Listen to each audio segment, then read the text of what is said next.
States versus நோபடிங்கிற படத்தை எடுத்த company இந்த படத்தை எடுத்திருக்காங்கன்னு சுத்தமா நம்ப முடியல.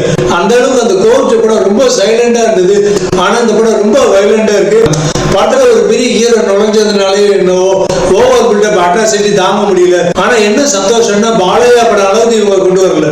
தீவிரவாதிகள் முகாம்ல ஹீரோ தான் 2 கொலைகளை சாதாரணமா பண்ணிட்டு ஈஸியா உள்ள நுழையிறாருன்னு பார்த்தா அதுக்கு முன்னாடி 2-3 போலீஸ்காரங்க ஸ்லீப்பர்ஸ் எல்லாம் அங்க உள்ள நுழைஞ்சிருக்காங்க. அந்த அளவுக்கு அந்த தீவிரவாதிகள் முகாம் சாதாரண ஷாப்பிங் காம்ப்ளெக்ஸ் மாதிரி எல்லாரும் ஈஸியா நுழையிற மாதிரி இருக்கு.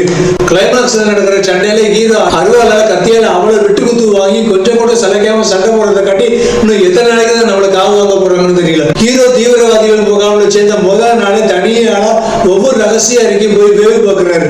அவ்வளவு பெரிய கிரைம் பண்ணி பல கோடிகள் சம்பாதிக்கிற தீவிரவாத குழு தங்களோட ரூம்ல சிசிடிவி கேமரா பொருத்த முடியாத அளவுக்கு பண தட்டுப்பாடோட இருக்காங்க. அதே மாதிரி இடைவெளிக்கு அப்புறம் வில்லன் அதாவது தீவிரவாதிகள் தலைவர் ஆரம்பத்துல பார்க்க கொஞ்சம் டெரரா தெரிஞ்சாலும் ரொம்ப அப்பாவியா இருக்காரு. ஹீரோ உடனே நம்பிடுறாரு. ஹீரோ சொல்றதை எல்லாம் நம்பிடுறாரு. அவருடைய தொழில்நுட்பம் எல்லாரும் முதல் நாள் ஹீரோக்கு சொல்லி கொடுத்தாரு. எனக்கு இவரை பார்த்த உடனே விஜய் நடிச்ச பீச் படத்துல ஒரு வில்லன் வருவார்ல அவரோட ஞாபகம் தான் வந்தது. அந்த அளவுக்கு ஒரு டம்மி பீஸ் வில்லன் ஒரே தொட்டால சுருண்டு விழுந்துடுறாரு. வில்லன் பலவீனமா இருக்கிறதுனால அவளை விட்டு குத்துன்னு படம் ரணகலமா இருந்தாலும் கிளைமாக்ஸ் பலவீனமா தெரிஞ்சது. ஃபர்ஸ்ட் ஹாஃப் நல்ல அருமையான கிரைம் இன்வெஸ்டிகேஷன் படம் மாதிரி இருந்தாலும் செகண்ட் ஹாஃப் பழைய குருடி கதவு தொரடிங்கிற மாதிரி வழக்கமான தெலுங்கு ஆக்ஷன் மசாலா படம் மாதிரி ஆக்கிட்டாங்க.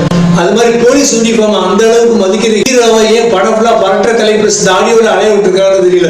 அடுத்து ஸ்கிரீன் பிளேல இவங்க ஒரு மிஸ்டேக் பண்ணிருக்காங்க. அதாவது இங்க என்ன பண்ணிருக்கலாம்னா ஆரம்பத்துல விசாகப்பட்டினத்துல காட்டுல ஒரு ஆள ஒருத்தர் தலையில கட்டி தொங்க விட்டு கழுத்தை அறுத்து கொலை பண்றத லாங் ஷாட்ல காமிச்சிட்டு அதை இன்வெஸ்டிகேட் பண்றதுக்காக நானி வர்றாரு. அந்த தீவிரவாதிகள் தான் ஆந்திராலே தங்களோட கைவரிசை காமிக்க ஆரம்பிச்சிட்டாங்கன்னு போலீஸ் ஆடியன்ஸ் எல்லாரும் நினைப்பாங்க. அடுத்து இதே மாதிரி ஒரு கொலை நடக்க போகுது.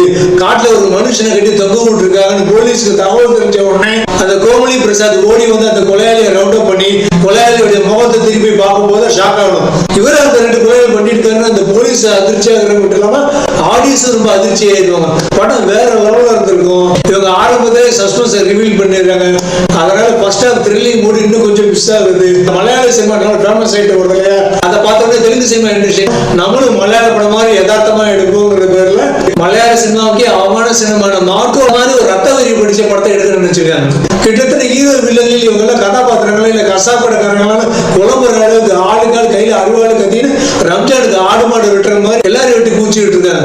நம்ம படம் பார்க்க தேட்டருக்கு வந்தோமா இல்ல கசாப்படைக்கு மாறி வந்துட்டோமோன்னு குழம்பு வச்சுட்டாங்க. ஆக்சுவலா சென்சார் கூட இந்த மார்க்கோ கீட்டு 3 மாதிரி படங்களுக்கு ஏ சர்டிபிகேட் மட்டும் கொடுத்தா போகுது.